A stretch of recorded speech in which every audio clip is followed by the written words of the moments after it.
Bonjour à tous et bienvenue sur notre chaîne YouTube Accessoires Asus TV. Comme d'habitude, aujourd'hui, je vais vous présenter un démontage. Mais avant tout, je vous rappelle que le concours de la boîte mystère est toujours en cours. Donc, les modalités sont dans la désignation en bas de la vidéo. N'hésitez pas à faire vos propositions. Vous verrez, c'est très sympa. Donc, place maintenant au démontage. Donc, de démontage de la série C433 de chez Asus. Et c'est parti pour le démontage. Donc voilà, on se retrouve pour le démontage de la série Chromebook de chez Asus C433 de chez Asus, je le répète. Donc comme d'habitude, pour attaquer le démontage, vous allez vous équiper de ce type de produit avec tous les embouts à l'intérieur. Et bien sûr, on va commencer comme toujours par le bottom. Donc sur ce modèle, ce sont des vis cruciformes. Alors aussi comme d'habitude, je vous le présente, je vous montre à quoi ça ressemble. Voilà un petit échantillonnage de là où je vais disposer mes vis. Je vous invite à faire la même chose pour bien organiser les vis, surtout pour bien remettre les bonnes vis au bon endroit. Allez, donc on va commencer par le bottom.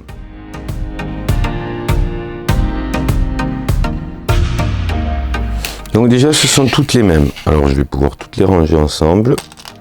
Et je vais m'équiper comme d'habitude pour pouvoir le retirer de ce type d'ustensile qui est dans la boîte que je vous ai montré. Et je vais venir essayer de trouver l'endroit où je vais arriver à déclisser le bottom.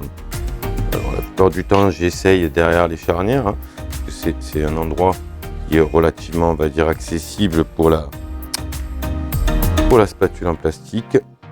Alors, il est possible que sur ce modèle, ça peut être discrètement sous les patins, donc ça expliquerait le pourquoi du comment je n'arrive pas à attraper mon bottom. Donc je vais venir délicatement soulever ici pour ne pas l'abîmer. Ici le patin, donc effectivement là non. Et oui, vous voyez, j'ai bien une vis ici sous le patin, donc il va falloir retirer nos patins. Donc éviter les cutters ou autre chose comme ça qui pourrait le couper, c'est relativement fin et fragile. Voilà, je viens de récupérer les deux patins et je vais retirer. Donc je vais contrôler bien sûr la longueur des vis. A priori c'est les mêmes. Vous allez voir que de suite ça va se retirer bien plus facilement. Et voilà, hop. Et voilà, vous voyez, on avait bien deux vis dessous les patins. Voilà pour le démontage du bottom. Et j'espère que ça vous servira à d'autres ordinateurs, parce qu'il y a plusieurs ordinateurs dans ce cas-là. À ne pas forcer, toujours y aller délicatement. Vous avez vu, j'ai essayé du côté charnière, ça n'a pas marché. Je ne force pas pour rien. Et je m'aperçois qu'effectivement, il y a des vis sous les patins et je n'ai rien cassé. Voilà pour le démontage du bottom sur la série C433 de chez Asus. Et comme d'habitude, on va faire un petit tour d'horizon sur l'appareil. Donc ici on a le système de son, ce qu'on appelle les speakers. Bien sûr ici en gros on a la batterie, donc elle a l'air d'être de grande capacité étant donné la surface qu'elle prend à l'ordinateur. Donc de toute manière les Chromebooks sont connus pour tenir pas mal d'autonomie. Ici je vais faire la première des choses, c'est bien sûr retirer la batterie avant même de continuer à faire quoi que ce soit pour éviter tout court-circuit. Donc je vous invite à reculer ici la petite languette en métal pour libérer ici la prise d'alimentation. Ensuite sur le Chromebook, vous voyez, par dépit, un Chromebook n'évolue pas. On ne peut pas changer, alors, je m'avance un petit peu, mais du moins sur ces modèles-là, on ne peut rien rajouter. On n'a pas de barrette de RAM, nous n'avons pas d'unité de stockage, tout est intégré dans la carte mère, donc qui est ici. Donc je vais ici, je peux vous présenter aussi la carte IO card, ce qu'on appelle la carte additionnelle qui va y permettre, vous voyez, la liaison avec la carte mère. Alors la première des choses à faire bien sûr, c'est de retirer la batterie. Hop, toujours délicatement. Et voilà pour le démontage de la batterie sur la série C433 de chez Asus. Là on voit apparaître ici le touchpad, c'est la dernière des choses que je viendrai à retirer, parce que si je le retire maintenant, on va voir apparaître l'écran. Je regarde bien le passage de câble ici, donc je m'aperçois qu'ici j'ai les antennes du Wi-Fi, qui est la carte Wi-Fi qui est ici et qui est intégrée également à la carte mère. Donc je vais regarder, donc ici il va falloir que je fasse bien passer ici les câbles. Je vois que notre système de refroidissement est positionné directement sur le châssis. Donc ça sera, on va voir ça, c'est pas commun non plus, donc on verra ça lors du démontage du système de refroidissement. Vous voyez qu'ici vous avez qu'un système passif, ce qu'on appelle un thermal module, et vous l'avez en passif. Ici vous avez les deux nappes des écrans. Les écrans s'ils sont tactiles, donc vous avez certainement une nappe tactile et une nappe pour l'affichage. Alors je vais déjà débrancher ici mes haut-parleurs. Je vais venir déjà regarder, voilà, le passage. Je vois ici un câble qui passe, donc ça c'est le câble de mon Wi-Fi qui vient passer là-dessous. Je ne pense pas que ce soit forcément judicieux d'aller venir d'emblée sur ce modèle, hein. Je dis bien sur ce modèle parce qu'il y a des modèles où vous pouvez les lever de suite, mais c'est peut-être pas forcément la première chose que je vais lever, en sachant que les câbles ici passent sous la carte mère. Donc je vais venir peut-être sur ce modèle, hein, je me répète, mais venir par commencer à démonter la carte mère, étant donné qu'elle prend une grande surface de l'appareil et qui va pouvoir après me libérer ici les nappes du Wi-Fi. Alors pour faire ça, je vais déjà décoller le sparadrap de maintien des nappes LVDS et de la nappe tactile. On ne tire jamais fort, c'est toujours des nappes qui sont relativement fragiles. On vérifie qu'il n'y a pas de maintien. Voilà, hop, je l'ai débranché ici. Idem ici, hop, je vérifie qu'il n'y a pas de maintien métallique de sécurité. Et je viens ici retirer la prise. Pas détenue juste par du sparadrap. Du coup, c'est elle. Ok. Voilà, j'ai déjà donc débranché pour pouvoir libérer ma carte mère, hein. Je vais venir aussi débrancher ici. Donc je vois qu'ils sont repérés un triangle blanc et un triangle noir. Je peux lever facilement mes nappes ici. Je vais venir libérer tout ce qui est nappe clavier, touchpad, ainsi que là vous devez avoir un petit contrôleur qui vient ici, qui est une diode, hein, c'est ça, ça doit être le contrôleur des LED, ou on doit avoir un petit contrôleur d'alim ici, hein, voilà, c'est la nappe. On va faire pareil, on va relever comme d'habitude ici le petit ergot en plastique et on va tirer vers l'arrière. Voilà, si vous ne relevez pas, vous abîmez votre nappe, hein, regardez, comme ceci, ici elle est plus grosse, on va mieux le voir. Donc je viens relever pour pouvoir plus facilement libérer ma nappe. Alors ici il y en a une aussi, c'est parce que l'écran est rétro-éclairé. Je vais venir lever le petit sparadrap de maintien.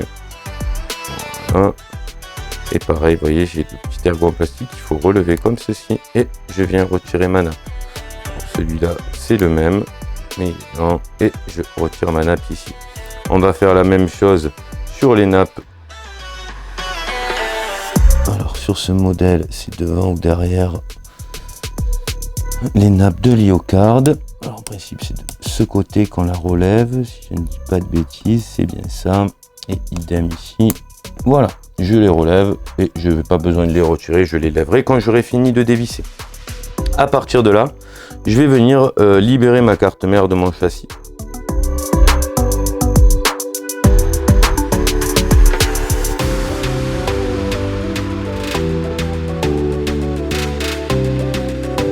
Une fois que j'ai levé a priori toutes les vis, je fais toujours un petit contrôle sans forcer, voir si ma carte mère va pouvoir se retirer.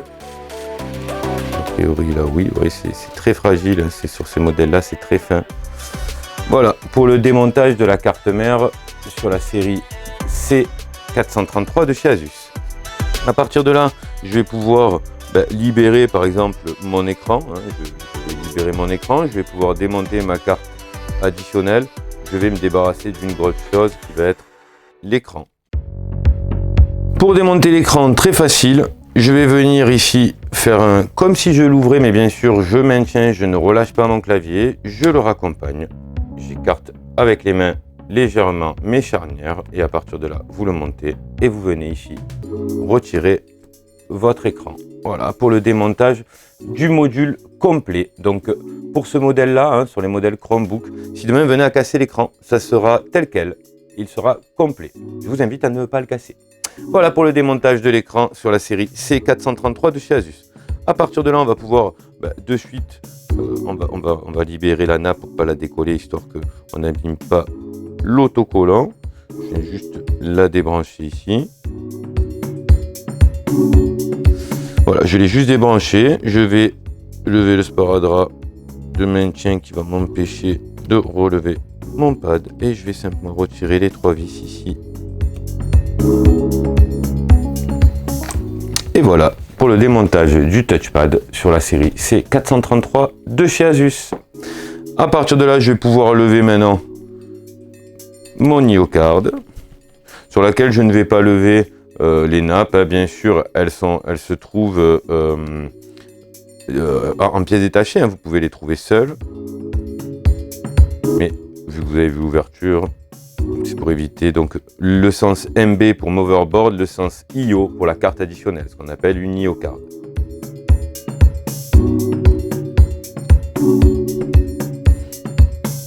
Je vais garder à part les 4 vis de la IO card. Vous voyez, je peux l'attraper simplement, c'était tenu que par les 4 vis. Voilà pour le démontage de l'IO card sur la série C433 de chez Asus.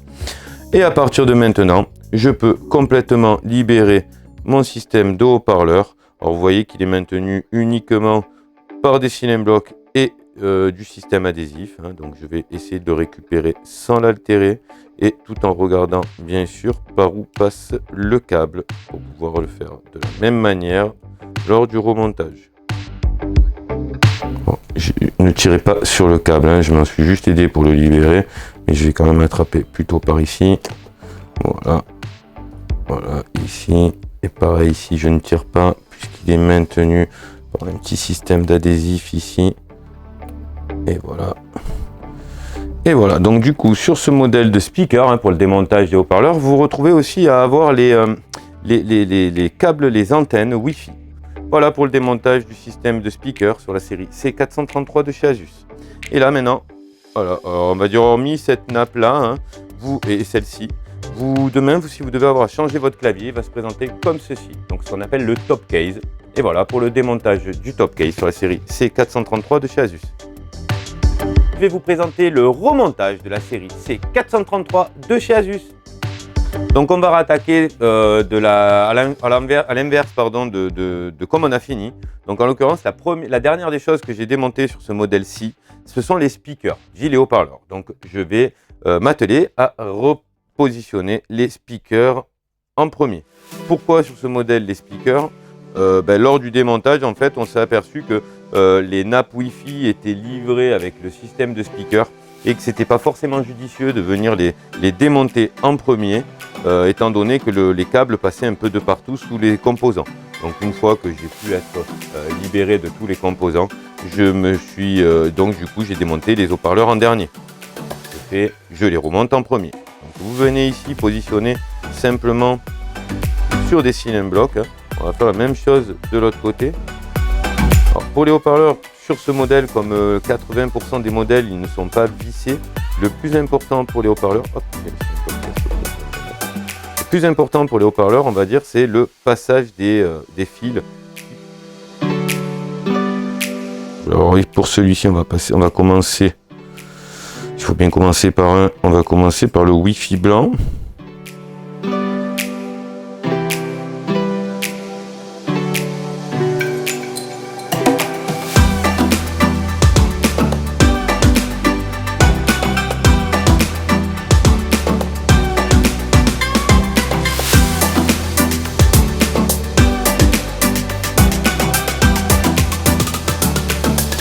Voilà, pour le passage de câble, je vais récupérer, j'ai dit, celui-ci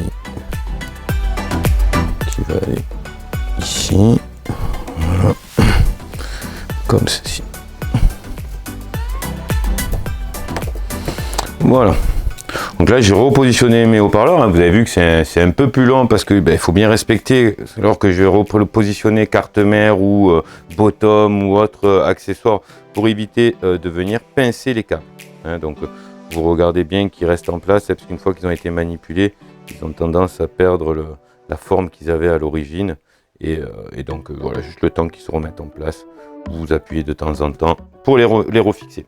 Ensuite, je vais pouvoir venir maintenant glisser déjà mon touchpad avant même mon écran, hein, parce que si je viens mettre mon écran et que je viens faire tomber un tournevis ici, je vais abîmer mon écran.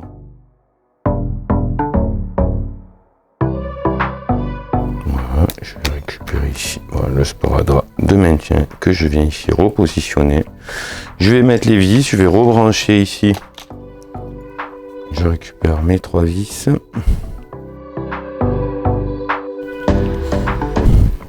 Et voilà. Alors pour mettre la nappe, pensez bien à relever ici le petit ergot en plastique, sinon vous allez forcer pour rien et ça ne va pas rentrer, il n'y aura pas le bon contact.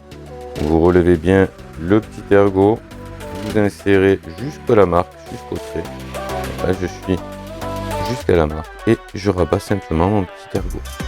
Voilà pour le rebranchement du pad. Ensuite on va pouvoir venir nous positionner avec notre IO-card sur laquelle je n'avais pas démonté les nappes accessoires qui relient l'IO-card à la carte mère.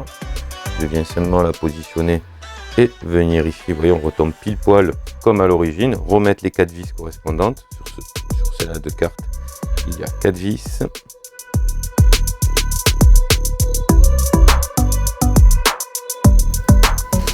Donc voilà, pour le remontage de l'IO-card, je vais pouvoir venir présenter ma carte mère, étant donné que je vais pouvoir la mettre même dès maintenant, même avant l'écran. Ça me fera un accessoire en moins sur l'atelier. Donc je récupère ma carte mère, je vais venir la positionner et bien sûr avant quoi que ce soit, je vais venir retirer toutes les nappes qui passent dessous. Jamais avec un tournevis, vous risqueriez d'abîmer votre carte mère. Que des produits en plastique dès que je dois intervenir près des composants électroniques. Voilà, hop hop hop, on est ok. Une fois qu'elle est positionnée, on va un petit repasser dessous de la rébellion. Une fois qu'on est bien positionné, on va venir y placer les vis pour éviter que la carte mère bouge.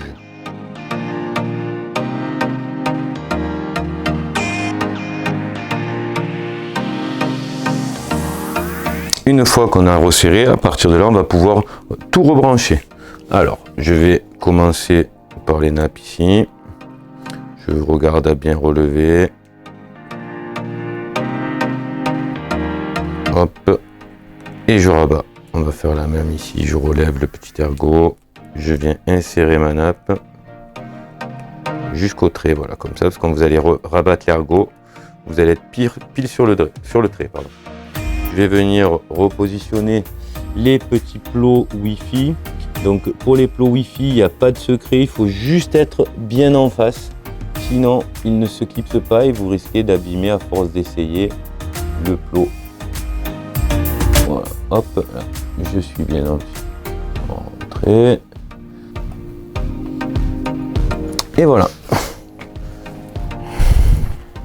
Une fois que ceux-là sont positionnés, il faut faire la même chose avec tous les autres. Donc déjà pour remettre le haut-parleur, là il n'y a pas de petit ergot à relever, c'est en fichier simplement droit.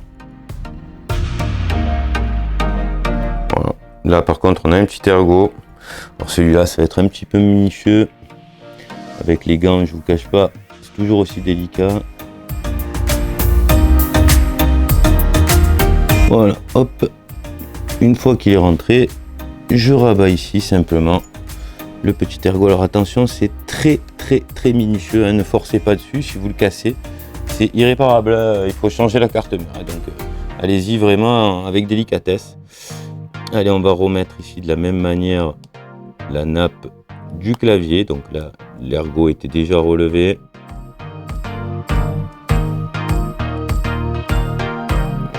Je suis pas rentré droit.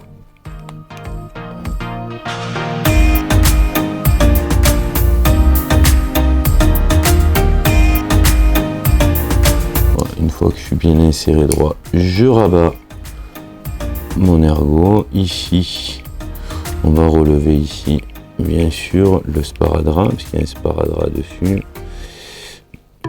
Ça serait trop facile, sinon.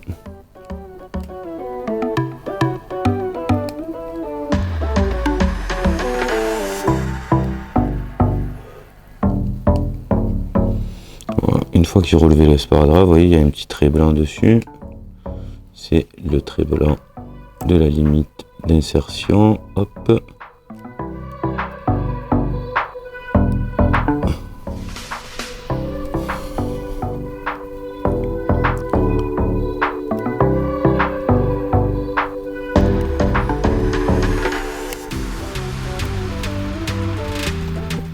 débarrasser de ce sparadrap, on viendra le remettre de suite après pour pas l'oublier.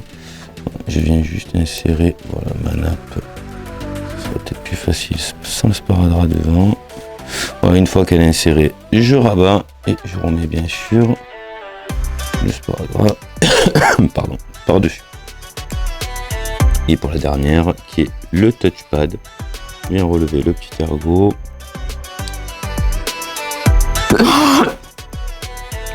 Pardon.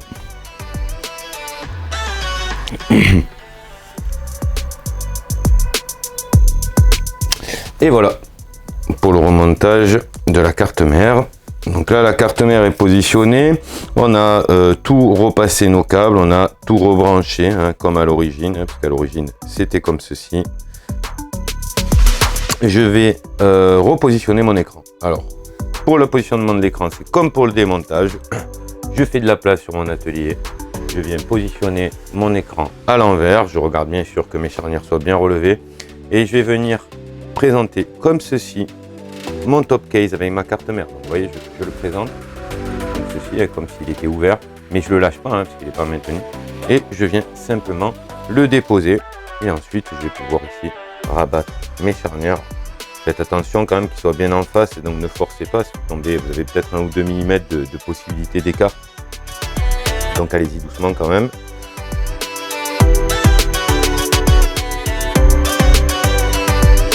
Voilà, là c'est positionné. Je vais pouvoir revisser. Je fais juste un petit contrôle d'ouverture. Voilà, c'est un flip, hein, donc ça s'ouvre entier. Ok, on est bon. Je vais pouvoir venir maintenant rebrancher mes nappes LVDS et ma nappe tactile. J'en serai débarrassé, ça aura été fait. Donc c'est des nappes, je le répète, toujours très fragiles. Donc mettez-vous bien en face et vous ne tentez de la fixer définitivement qu'une fois que vous êtes vraiment sûr d'être bien en face. Voilà, comme ceci. Une fois que vous y êtes, vous venez simplement rabattre le petit sparadrap. C'est lui qui fera office de sécurité pour éviter que la prise ne se débranche. Ici, on va faire la même. Que j'écarte, je me mets vraiment bien en face. Je ne suis pas encore en face. Voilà, là je suis en face. Je vais pouvoir venir mettre. Ah, non, faux départ. Voilà, j'y suis et je peux venir maintenant. Hop, le brancher directement et recoller ici. Voilà, je vais venir repositionner si j'y arrive le petit bout de sparadrap. Bon, ça c'est moins grave, c'est un bout de sparadrap. Voilà pour le remontage de l'écran. Donc il va nous rester à remonter la batterie et le bottom. Donc je vais venir positionner ma batterie ici. Bien sûr, je ne la branche pas de suite, hein, étant donné que je vais utiliser encore un tournevis. Une fois que j'ai fini de revisser, que j'ai plus besoin de tournevis, à partir de maintenant, je peux rebrancher. Alors je vérifie bien sûr que ce soit bien reculé. Je positionne ma prise et je viens simplement, vous avez 2 mm, hein, c'est pas un verrou complet, mais je viens juste mettre ça en sécurité. Et je vais juste poser, je ne vais pas le visser, hein, pour la simple et bonne raison que je vais vérifier que tout fonctionne bien. Voilà, hop, je pose mon bottom et je vais tenter le démarrage. Donc je vais contrôler ici que mon clavier fonctionne, que mon écran aussi. Donc a priori il fonctionne, hein, puisqu'il veut que je sélectionne. Donc c'est bon, mon tactile fonctionne. Ma souris aussi, mais là a priori on ne le voit pas. Voilà, ma souris fonctionne et mon clavier aussi. Donc à partir de là, ben, je peux considérer que je peux le refermer, hein, simplement tout revisser. En sachant, je vous rappelle que sur ce modèle, il y a des vis qui sont cachées sous les patins arrière de l'ordinateur. Allez, je récupère toutes les vis. Il n'y a pas de piège, c'est toutes les mêmes, donc vous ne posez pas de questions sur ce modèle.